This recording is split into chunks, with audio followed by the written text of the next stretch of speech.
With these words, I oppose this bill. Thank you. Sri Tathagat Satpathy. Thank you, sir, for giving me this opportunity. It is now an established fact that this amendment, being a knee-jerk action, is one more step not towards globalization or free market, but towards a complete sellout. So we have been consistently viewing how this government has been diluting the position of LIC from a premium institution in the field of insurance, and in the process is making, instead of making a level playing field for private players, it is preparing the field so that private players will thrive and will succeed. The pity is that most of these private players, I would not like to name particular companies, but those private players who are entering the Indian market in the garb of joint ventures with Indian companies have gained huge discredit, bad name in their own original countries. Most of them, or a lot of them, have even gone bankrupt and have lost the confidence of the people of their own countries. But India seems to be a country where they can come and we swallow hook, line and sinker whatever they throw at us. The government should first clarify about the present 37% status, whether it will be maintained or not.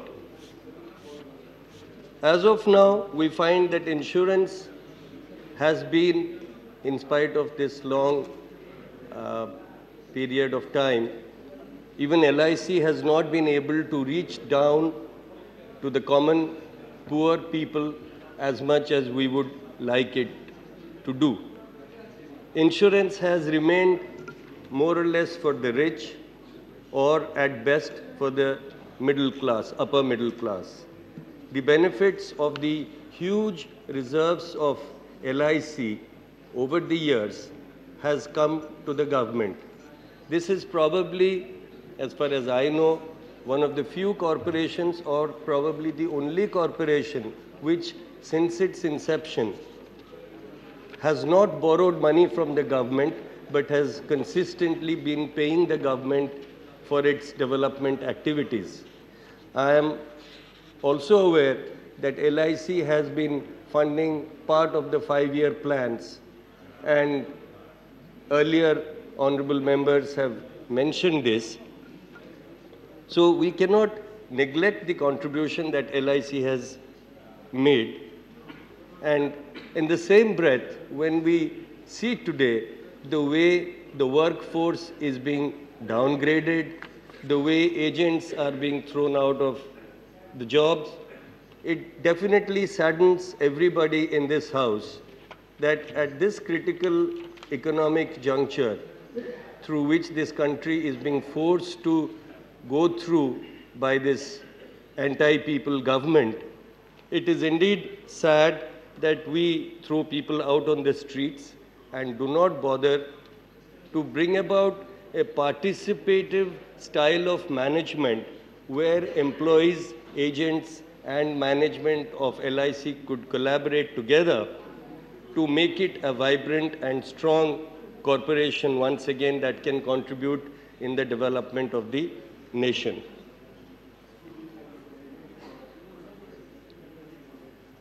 Sir, LIC, as we have noticed, LIC has, whenever in the past it has ventured out of its core business, it has incurred losses.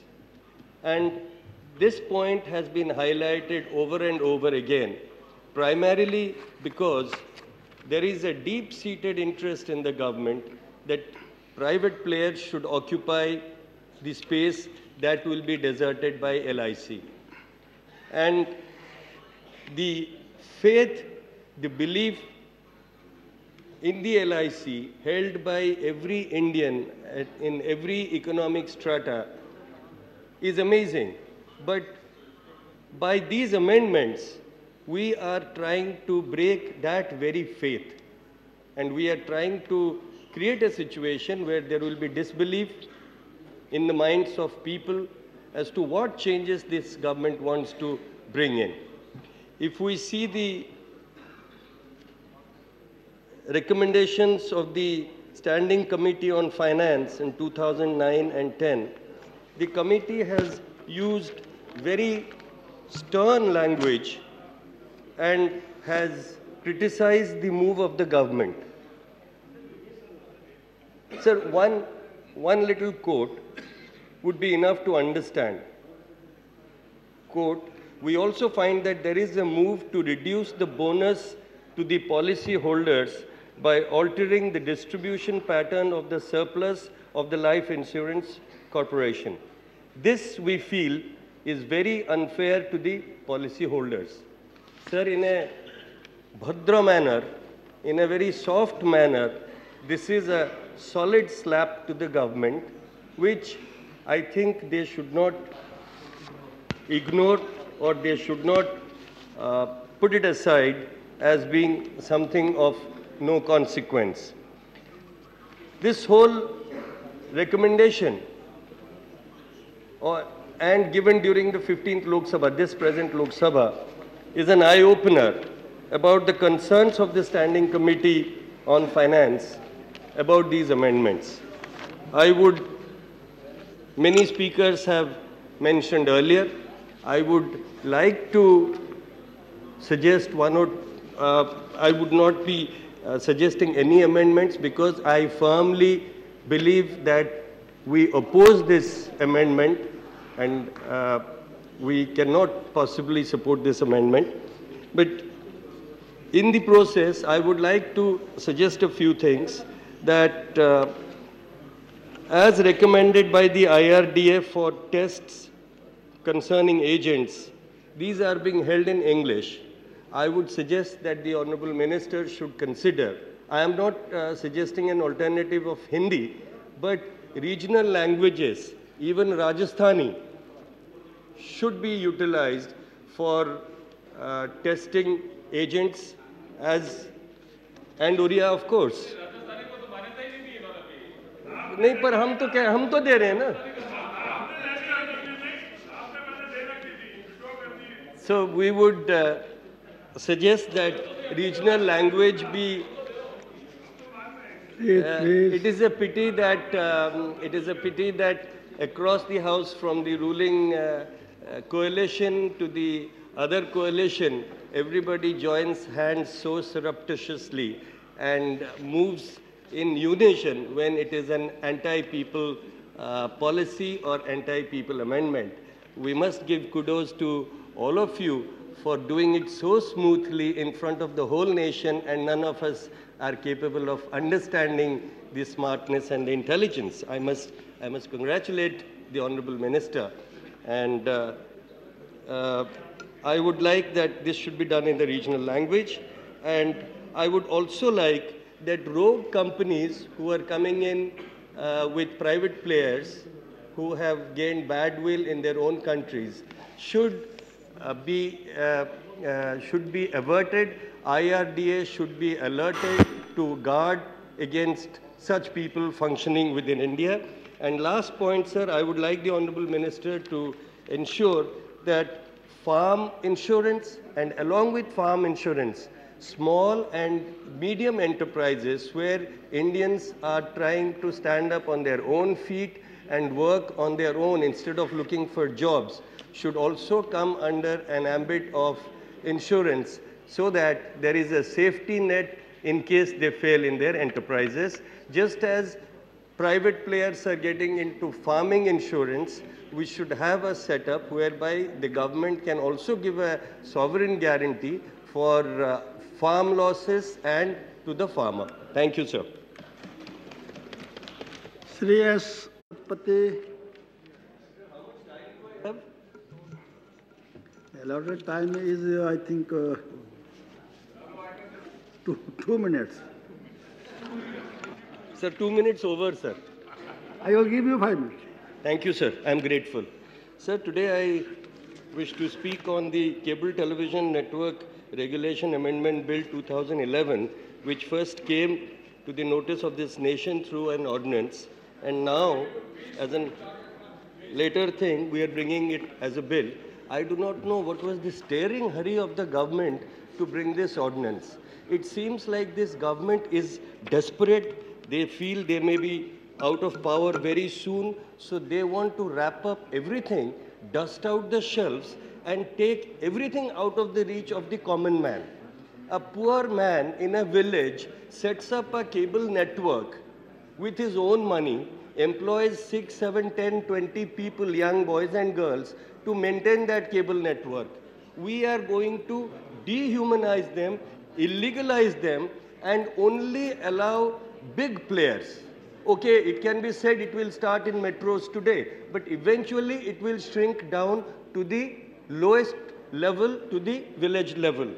This agreed, we have to agree that we are in a mood to get out of the bullock cart age. Fine, we want to get out of the bullock cart age. Everybody will agree to that. I personally also like to watch high definition television, stereo sound, everything. But then if you travel on any 4-lane or 6-lane highways of India, anywhere in any state, you will still, unfortunately, see bullock carts going beside your Mercedes or your BMWs. Sir, it seems all parties are united here to favor the rich. The government is for the rich, by the rich, of the rich. That is the tendency today. The common villager today has no voice in this house, and it's a pity that nobody is even bothered to think about this. Media is one field where at various levels, from production houses, broadcast houses, down to the distribution setup, whether it is hawkers for a newspaper or it is a cable operator, it is equivalent to a hawker of a newspaper. The cable operator in a village operates and lives and invests their own money, his own or her own money, and survives. They are people who live and stand on their own feet. The government simply wants to smash anybody who stands up for their own rights. They just want the big operators. They just want the billion-dollar people to survive in this country. You have money, you have a right to survive. You have a right to do business. You don't have money, you get the hell out of here. This is the simple methodology, the simple mindset of this government. The bureaucrats are promoting it. The political heads are encouraging it. Digitization, as I said earlier, is a good thing. But this is one more step in the process to help the rich. It is, today we are in a state, even here I heard many of my colleagues criticize the media. Excellent, we can always criticize the media. But we are in a democracy. We must understand that in a free country, you have to have a free media. Otherwise, yes, like it was discussed in The Hague recently last week about the internet, while India and one of its ministers was talking about controlling internet. In the days of WikiLeaks, we are talking about controlling internet.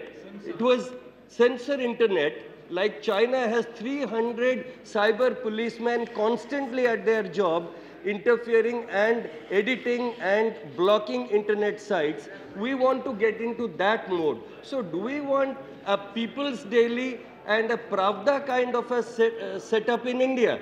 We have to question ourselves about this. We have, unfortunately, very prominent people, including the Press Council of India chairman, who says that how can you have Devanand's death news on the front page?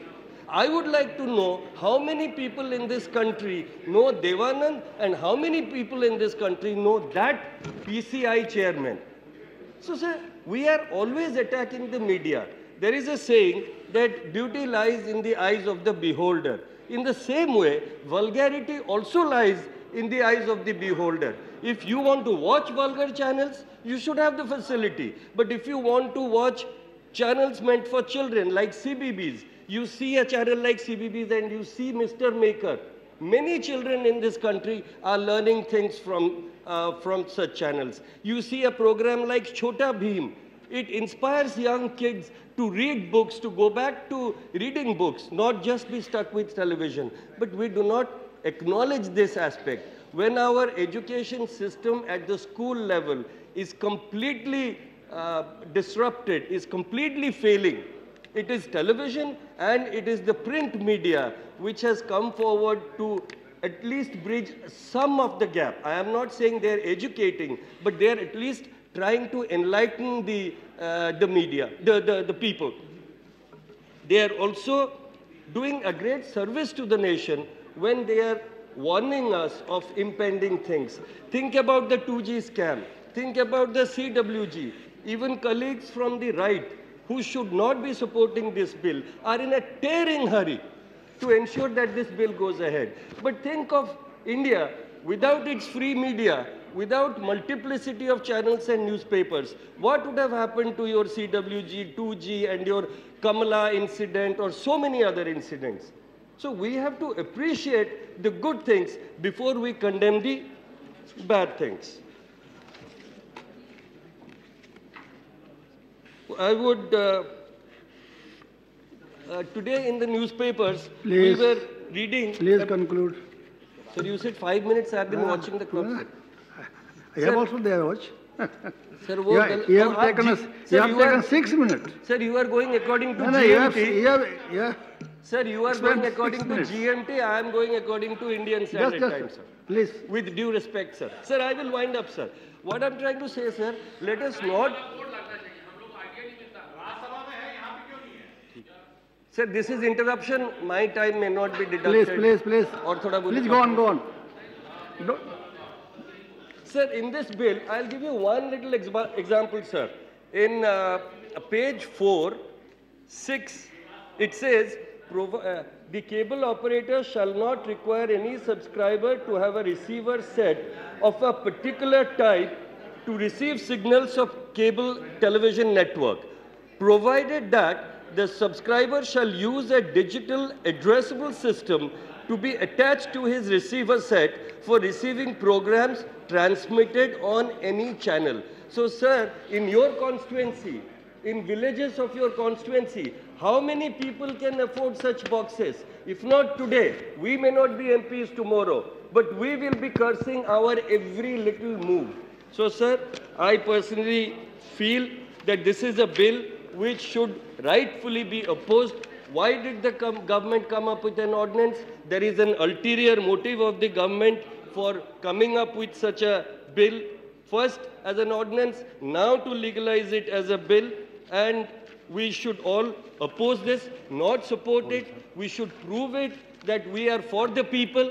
We are not blind. The government also should not take it as a prestige issue. I know you will say, eyes have it. But, sir, there is a time when we should come to our senses. We should change when people sit in Jantar Mantar. Every political party runs there to move the discussions from here to the street, and people are encouraging it. Please conclude. Let us become conscious of our duties. Let us condemn such activities and say that discussions, rightful discussions, can only be held inside this house, not on the streets. Let us oppose that. Please. And let us oppose this No bill. cross talk. Sir, one last word. Sir, Descartes had said, I think, therefore I am. Sir, you would be knowing Descartes. Please. He said, I think, therefore I am, putting stress on intellectual power. In a democracy like ours, it must be understood that I mean the people, think we should serve, therefore we are here. Let us not forget that. We are here for the people. This is not our paternal properties. We did not die here. Let us remember this and let us act accordingly. Thank you. I am grateful to you, sir. Thank you. Thank you.